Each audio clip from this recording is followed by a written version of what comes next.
જે આપણો પરિચય ના કયો વિસ્તાર છે, પહેલા પાણી ભરવાની કેવી સમસ્યા હતી અને હાલમાં શું પરિસ્થિતિ? પહેલા આ ચકલાસી ભાગોળ પહેલા જે શરૂઆતમાં બહુ વર્ષો પહેલા પાણી ભરાતા હતા, પણ હવે પાણીના પંકજભાઈના સાનિધ્યમાં આ જી રોડ જે છે એ મેઇન એન્ટ્રેસ ચકલાસી ભાગોળ જે નડિયાદ પેસા એન્ટ્રેસ છે ત્યાંથી એ બધો નિકાલ કરી અને સારું એ કામ કરી અત્યારે નડિયાદમાં ચકલાસી ભાગોળ છેક રિંગ રોડથી અત્યાર સુધી જે પાણીના જે ફતેપુરાથી લાઈન નાખી છે રિંગ રોડ સુધીની, ત્યાંથી અત્યાર સુધી કોઈ પાણી હવે ભરાતા નથી અને પાણીનો ત્વરિત કલાક અડધો કલાકમાં નિકાલ થઈ જાય છે. પહેલા કેવી પરિસ્થિતિ? પહેલા પરિસ્થિતિ બહુ પાણી ભરાઈ રહેતા હતા. પહેલા 2009 પહેલા હવે પછીના કોઈ પાણી જે નાખ્યા પછી પંકજભાઈ સાહેબના એમાંથી કર્યા પછી કોઈ પાણી અહીંયા ભરાતું નથી. અમુક સમયમાં ઉતરી જાય, આ પાણી ઉતરી જાય છે, તરત અડધો કલાક પાણી ઉતરી જાય છે. પહેલા જે તકલીફો પડતી એવી હવે નથી. જ્યાં કયો વિસ્તાર છે, પહેલા જે સમસ્યા હતી પાણીની, હાલમાં પાણી ભરાતું નથી? આ ચકલાસી ભાગોળ વિસ્તાર છે અને ફતેપુરાથી આવતો કાંસ છે. આ ફતેપુરાથી આવતો કાંસનું પાણી મુળેશ્વરમાં જતું હતું અને મુળેશ્વર તલાવમાં થઈને પીલોયમાં જતું હતું અને પીલોયમાં થઈ અને સંતનના ચોકડીએ થઈ અને મેઇન કાંસ જે નડિયાદ કમરાવાળું જે આપણો કાંસ છે એની અંદર શેરડી નદીમાં પડતું. આજે આપણે આ કાંસને ડાયવર્ટ કર્યો છે અને આ જે પાછળનો આખો સોસાયટી એરિયા છે, જે પૂર્વની અંદરનો જે આપણે જે મેઇન રસ્તો છે આપણો, જે ચકલાસી ભાગોળથી અંદર જાય અને કોલેજ સુધીનો આખો ભાગ, એને ડાબી બાજુનો જે ભાગ છે ત્યાંથી આખું પાણી અને ફતેપુરાથી પાણી આવે એ પાણી અહીંયા થઈ અને સીધું ડાકોર રોડ ઉપર જે નવો કાંસ બનાવ્યો એ નવા કાંસમાં થઈ અને એ સીધું જ જાય SRP કેમ્પ અને SRP કેમ્પે ગણપતિ મંદિર થઈ અને આપણે રેલવે નીચે એ કાંસ પાર કર્યો અને એને નડિયાદ કમળાવાળું કાંસ છે જે મેઇન કાંસ શેરડી નદીએ પહોંચે એ રિંગ રોડ ઉપર ત્યાં સુધી કાંસ આ લઈ ગયા છે અને આ કાંસની અંદર આ બધા જ ભાગનું પાણી એની અંદર ડાયવર્ટ કર્યું છે. એટલે પહેલા જે અહીંયા આગળ આના પહેલા આ નાખ્યા પહેલા આ લાઈન નાખ્યા પહેલા જે પાણી ભરાઈ રહેતું હતું, હવે કલાકોમાં 1-2 કલાકની અંદર આ પાણીનો નિકાલ થઈ જાય. આ જે કાંસ છે આમાં કેમ હતા પાણી નહીં જતું? આ ફતેપુરાથી જે આવતો જે કાંસ હમણાં આપણે જોયો એ કાંસમાં થઈને પાણી અહીંયા થઈ અને મુળેશ્વર તલાવમાં જતું હતું અને મુળેશ્વર તલાવમાંથી પીલોયમાં જતું હતું. આપણે જે ડાયવર્ટ કર્યો કાંસ અને જે ડાકોર રોડે થઈ અને કપડ રોડે રિંગ રોડે થઈ અને ગણપતિ મંદિર પાસ કરીને જે મુખ્ય કાંસ છે શેરડીનો આપણો નડિયાદ કમરાનો, એમાં આ પાણી લઈ ગયા. એટલે આ પાણી સિટીમાંથી આખું બહાર કાઢી નાખ્યું. હવે આ જે પાછળનો આખો નવો વિસ્તાર છે કે આ ચકલાસી ભાગોળ વાળો એરિયા છે, એ એરિયામાં હવે પાણી ભરાઈ રહેતું નથી. વરસાદ પડે તો 1-1.5 કલાકની અંદર આ પાણીનો નિકાલ થઈ જાય છે. અને પહેલા જે સિટીમાં જતું હતું એ અહીંયા તમે જોયું કે અત્યારે બિલકુલ બંધ થઈ ગયું છે અને પેલી બાજુથી જે પાણીનો ફ્લો આવે છે એને અહીંયા આપણે પાછળ ડાયવર્ટ કરી અને આ પાઇપ જે નાખ્યા છે એ સીધા ડાકોર રોડે જાય છે. એ ડાકોર રોડે થઈ અને એ પાણીનો નડિયાદ કમરાવાળા કાંસમાં નિકાલ થાય. આ મુળેશ્વર તલાવની ઉપરનો એકલવ્ય ભીલવાસ છે, આ બાજુ આગળ ભોયવાસ છે. આ બધા વિસ્તારની અંદર આ વરસાદ આટલો પડે ત્યારે 2 થી 3 ફૂટ ઉપર પાણી રહેતું હતું આ બધાના ઘરોમાં. અને આજે પેલો જે નવો કાંસ બન્યો એના કારણે બિલકુલ પાણી ભરાવાનું અહીંયા આગળ બંધ થઈ ગયું. અને તમે જુઓ છો કે આ બધા સિમેન્ટ કોન્ક્રીટના રોડ અને આ વસ્તીને એટલી રાહત થઈ ગઈ છે. તમે કોઈને પણ પૂછશો અહીંયા આગળ તો એ લોકો કહેશે કે એ લોકો કેટલા પાણીમાં રહેતા હતા પહેલા. અને આજે આખી આની સ્થિતિ બિલકુલ બદલાઈ ગયેલી દેખાય છે. પહેલા કેટલું પાણી રહેતું હતું? પહેલા આટલું પાણી આવી જતું હતું. અત્યારે પાણી કોઈ સંભાવના જ નથી. બિલકુલ પાણી પાણી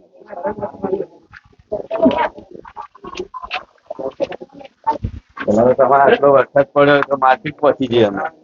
એમને માર્કેટમાં સ્થળાંતર કરાવતા હતા ને આપણે આ લોકોને એકલવ્ય ભીલ સમાજ બધો આખો માર્કેટની અંદર એમને લઈ જતા હતા અને ત્યાં ચોમાસાની સિઝનમાં રાખતા હતા. એ 1 થી 1.5 મહિનો જેટલો આ કોસ આખી આખો કાચ હતો. હવે બિલકુલ પાણી નહીં. આ કોસ અહીં પાણી જ બંધ કરી દીધું. તમે આગળ મેં બતાવ્યું એ પ્રમાણે અહીં આવતું પાણી જ બંધ થઈ ગયું. એ ત્યાં આગળ જે ચકલાસી ભાગોળથી પાણી આ બાજુ આવતું હતું એ આપણે પાણી જ બંધ કરીને ડાયવર્ટ કરી નાખ્યું. અને અત્યારે આ જે દેખાય છે એ આ બિલકુલ બંધ થઈ ગયો પાણી. અને પાછળ દેખાય છે મુરેશ્વર તલાવ છે. આ કયું તળાવ છે? આ મુરેશ્વર તલાવ છે. અને મેં જે બતાવ્યું એ પાણી આ મુરેશ્વર તલાવની અંદર આ કાંસ જ છે. આપણે કાંસ ઉપર ઊભા છે એમાં થઈને મુરેશ્વરમાં આવતું હતું અને મુરેશ્વરમાં થઈને પીલોયમાં જતું હતું. અને ત્યાં આગળ એક મકાન બનાવેલું એના કારણે પાણી રોકાતું હતું. આપણે ત્યાં એ તોડાઈને નવો કાંસ બનાવી દીધો છે અને ત્યાંથી એ પાણીનો નિકાલ સીધો પીલોય તલાવની અંદર થઈ રહ્યો છે. અને આગળ હું બતાવું છું તમને. પણ અહીંયા જે આટલે સુધી પાણી ભરાઈ રહેતું હતું એની જગ્યાએ આપણે આયા આજે 7.5 ઇંચ વરસાદ થયો છે છતાંય અહીં પાણી નથી. એટલે આ દેખાય છે કે પેલી એટલી સારી આપણી વર્કિંગ કન્ડિશનમાં સ્લેબ ડ્રેન ચાલી રહી છે જે આખી ડાકોર રોડ રિંગ રોડ ઉપર થઈને જે બહાર સીધી જાય છે. એટલે એના કારણે આનું આ રિઝલ્ટ આપણને મળ્યું. આ વિસ્તારમાં પહેલા બહુ પાણી ભરાતા હતા, 4-4, 5-5 ફૂટ પાણી ભરાતા. હાલમાં પાણી કેમ નથી એનું શું કારણ? આ મુરેશ્વર તલાવ વાળો જ વિસ્તાર છે આખો. અને આ એની બીજી બાજુની સાઈડ છે. આ પેલું આપણે સામેથી જોયો એ આ વિસ્તાર છે. હવે આ વિસ્તારમાં જે 5 ફૂટ 4 ફૂટ પાણી ભરાતું હતું આજે 7.5 ઇંચ વરસાદ થયો અહીંયા પાણી નથી. એનું કારણ એ છે પહેલું તો પેલું અંદર જે પાણી આવતું હતું ચકલાસી ભાગોળ ફતેપુરા થઈને જે આખું બધી સોસાયટીઓનો એ આખો એરિયાનું જે પાણી ચકલાસી ભાગોળ કાંસમાં થઈ અને મુરેશ્વરમાં આવતું હતું. એ મુરેશ્વરમાં આવતું પાણી આપણે બંધ કરીને જે ડાકોર રોડેથી સીધું નડિયાદ કમળા કાંસમાં લઈ ગયા એના કારણે એ પાણી અહીંયા આવતું બંધ થઈ ગયું. એટલે અહીં ફ્લો ઓછો થઈ ગયો. અને બીજું અહીંયા પણ આ લોકોનું દબાણ હતું અને એ સ્લેબ ડ્રેન બનાવી પડે એવી હતી. એટલે એ સ્લેબ ડ્રેન જે આખી બનાવી અહીંથી અને એ અહીંયા વચ્ચે થઈને પીલોય તલાવમાં લઈ ગયા. અને પેલી બાજુ નડિયાદ મરીડા ભાગોળ વાળો આખો જે નવો રોડ આવશે જે મરીડા ગામમાં જતો રસ્તો છે એ હમણાં હું બતાવું છું. અને ત્યાંથી કહું છું કે ત્યાંથી આપણે એક બીજી પાણીની લાઈન નાખી અને એ જ જે આ ચકલાસી ભાગોળ થઈ અને જે પાણીની લાઈન ડાકોર રોડે થઈ અને મરીડા વાળા રસ્તે થઈ રિંગ રોડે થઈને જાય છે એમાં આ મરીડા ભાગોળથી એક લાઈન લઈ ગયા આપણે અને એની અંદર જોડી. અને એના કારણે આ પાણી ડબલ ફોર્સથી બહાર નીકળવા માંડ્યું. એક ત્યાં પીલોય તલાવમાં આવી જાય અને બીજું વધારાનું પાણી મરીડા ભાગોળ થઈને મરીડાના રસ્તે રિંગ રોડ ઉપર થઈ અને નડિયાદ કમળા કાંસમાં સીધું બારોબાર આ જે આપણે નવી લાઈન નાખી એ જતું રહે. એટલે આ બધા પાણી ભરવાના અહીંયા આગળ બંધ થઈ ગયા. કયો વિસ્તાર છે? આ મરીડા ભાગોળથી મરીડા જવાનો રસ્તો છે. આ રોડ ઉપર આ નીચે દેખાય છે ચેમ્બર છે અને અહીંયાથી મેઇન કાંસ આપણે બહાર લઈ ગયા અને જે રિંગ રોડે કાંસ આવે ચકલાસી ભાગોળવાળો જે પાઇપ લઈ ગયા 7 ફૂટનો પાઇપ એ આપણે લઈ ગયા ગણપતિ મંદિર SRP કેમ્પ આગળ અને ત્યાંથી કમરાવાળા કાંસમાં નાખ્યું. આ પાણી અહીંથી કમરાવાળા કાંસમાં અહીંયાથી કમરાવાળા કાંસમાં રિંગ રોડે ગઈ ગણપતિ મંદિર થઈ અને એ કાંસમાં પાણી નાખ્યું. એટલે આ રોડ આ લગભગ 4 થી 5 ફૂટ પાણીમાં રહેતો હતો. આજે એક ટીપું પાણી નથી. 7.5 ઇંચ વરસાદ થયો તોય આ રોડ ઉપર બિલકુલ પાણી નથી. અને એવી જ રીતે આ જે મુરેશ્વરવાળું જે પાણી કહ્યું એ મુરેશ્વરવાળું પાણી પણ આમાં લીધું અને એના કારણે પાણીનો ઝડપથી નિકાલ થાય. કયો વિસ્તાર છે? અહીં પહેલા બહુ પાણી હતું સવારે. આ મરીડા દરવાજો સામે દેખાય છે. એ સામે જો ભીની થયેલી ઈંટો દેખાય છે તો 4 થી 5 ફૂટ પાણી અંદર અહીંથી પાસ થતું હતું. અત્યારે આ એક ટીપું પાણી આ રોડ ઉપર ભરેલું નથી. હવે આ બધું પાણી અત્યારે ખાલી થઈ ગયું છે મરીડા દરવાજાવાળું. અને આ બધું જ પાણી મેં કહ્યું એ જ કાંસમાં મરીડા જવાના રસ્તા ઉપર જે રિંગ રોડ ઉપર થઈને આ પાણી જાય નડિયાદ કમરાવાળા કાંસ એટલે આ પાણીનો નિકાલ ત્યાં કરવામાં આવે. ટૂંકમાં કાંસ નાખે એનો ફાયદો રિઝલ્ટ દેખાય છે. બધા જે કાંસ બનાવ્યા આપણે એ તમામે તમામ કાંસનું રિઝલ્ટ અહીં સ્પષ્ટપણે દેખાય છે. કારણ કે આ 7.5 ઇંચ વરસાદ થયો. સવાર 6 વાગ્યાથી 1:30 વાગ્યા સુધીમાં 7.5 ઇંચ વરસાદ થયો અને 7.5 ઇંચ વરસાદ પછી પણ અહીંયા પાણી નથી. એટલે આ જે સ્લેબ ડ્રેનો બનાવી આપણે એના કારણે વરસાદી પાણીના નિકાલની જે કાંસ બનાવ્યા એના કારણે આપણને ગામને બહુ મોટો ફાયદો થયો છે. આ પણ એક જોવા જેવું છે. નહીં તો આ પાણી સ્પ્રેડ થાય એ સિટીની અંદર પાછા આવે પાણી, એટલે એ બધું જ પાણી અત્યારે બહાર નીકળી જાય.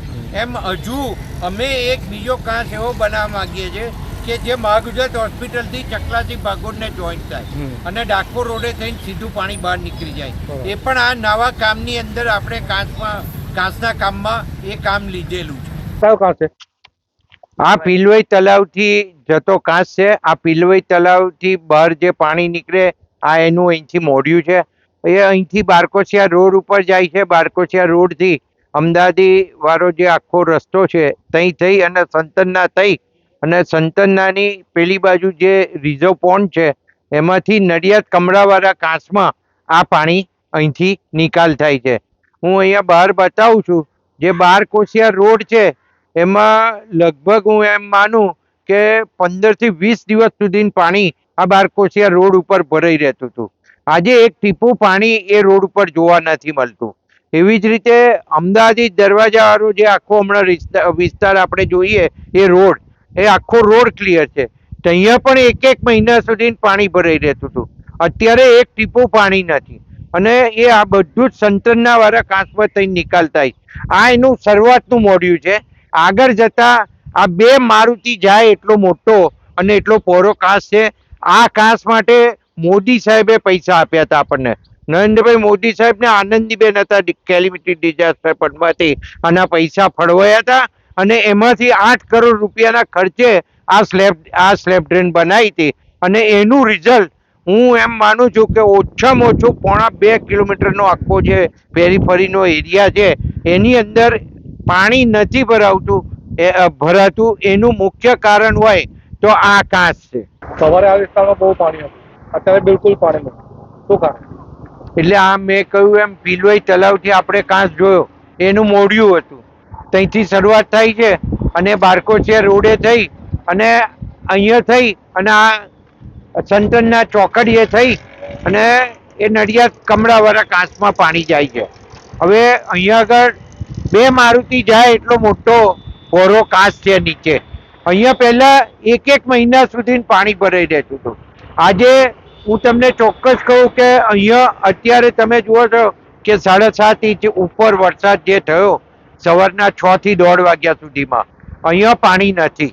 એટલે આ બધું જ મેં કહ્યું એમ આ આપણો 3જા નંબરનો કાંસ છે. એટલે 1, 2 ને 3 કાંસ મેં ગણાયા તમને અને ચોથો મેં પશ્ચિમમાં જે કહ્યું એમ એ ચોથો કાંસ છે. આ બધા જ રિઝલ્ટો જે પાણી નહીં ભરાવાના છે એ એટલા માટે છે અને એ તમે અહીંના રહીશો પાસેથી પણ જાણી શકશો. વિસ્તાર છે અને પહેલા અહીંયા પાણી ભરાવાની કેવી સમસ્યા છે, અત્યારે કેવી? અત્યારે આ વિસ્તારની અંદર જે સવારે તમે લોકોએ જોયું હોત તો તમે પોતે વિચાર કરત કે આટલું બધું પાણી, પણ એ 2 કલાકની અંદર એ પાણી ઓછું થઈ ગયું અને એનો શેષ સ્વતંત્ર પંકજભાઈ દેસાઈને જાય છે. એનું કારણ છે કે 20 વર્ષ પહેલા જે આ વિસ્તારની અંદર એમણે સખત ધ્યાન રાખી અને સ્લેબ ડેનો જે બનાવી હતી આ બાજુ, પછી આ કનીપુરા રહી અને સીધી ખાડ રહી અને સંતાના હાઈસ્કૂલ રહી અને એ કમરાને જોઈન્ટ આપેલું છે. તો એ બધા આ આખા વિસ્તારના સમગ્ર વિસ્તારને એ એટલો બધો લાભ થયેલો છે કે એને અમે અત્યારે એવું લોકોને કહીએ છીએ કે જે અત્યારે સ્લેબ ડેમના કામ ચાલે છે અને આ સાહેબ સખત હાજરી ચારે બાજુ આપે છે, એ આ તમને ભવિષ્યની અંદર આ પૂરેપૂરો લાભ આ વિસ્તારને જેમ થયો છે એમ પૂરેપૂરો લાભ આખા નડિયાદ શહેરને મળવાનો છે. અને એ અમને આજથી 20 વર્ષ પહેલા જો એમને અગમચેતીથી આ કામ કરેલું હોય તો અત્યારે તો નગરપાલિકામાંથી મહાનગરપાલિકા થઈ છે. રાજ્ય સરકાર, કેન્દ્ર સરકારની ગ્રાન્ટો સાહેબ લઈ આવે છે અને પૂર ઝડપે સારું એવું કામ કરે છે. આપ સૌ જોવો છો નડિયાદ શહેરની અંદર કે એમના સિવાય કોઈ આ કામ કરી શકે એવી કોઈ શક્તિમાન માણસ માનતો નથી. તમારો આ કયો વિસ્તાર છે? આ શાંતિ પડ્યો સરદાર પટેલ વસાહત અમદાવાદ દરવાજા બહારનો વિસ્તાર. પહેલા શું પરિસ્થિતિ હતી અને અત્યારે કેવું લાગે? પહેલા પરિસ્થિતિ હતી આજની 5 વર્ષ પહેલાની હતી. 5 વર્ષ પછી તો અહીં પાણી ભરાવાની કોઈ શક્યતા જ નથી અને હજુ સુધી ભરાયું પણ નથી. અને સવારે જે ભરાયું કેવું લાગે? સવારે ભરાયું ને 5 મિનિટમાં વરસાદ બધે ઉતરી ગયું. એ ભરાયું ના કહેવાય સાહેબ. એટલે અત્યારે તો અમારા બધી શાંતિ અને લીલા લહેર છે, પંકજભાઈ સાહેબની મહેરબાનીથી. My school is one such future-ready school where I understand each and every concept taught in the class and don't rote learn, where teachers don't just use books and blackboard to teach but use new ways of teaching and learning like audiovisual learning, activity-based learning and group activities, which enhances my conceptual understanding. My school also teaches coding, which is an important 21st century skill. Not just that, I get an opportunity to showcase my skill on a national platform. And with all this, I acquire important skills that make me future ready and confident. Would you also like to know where is my future ready school? Visit now and see for yourself.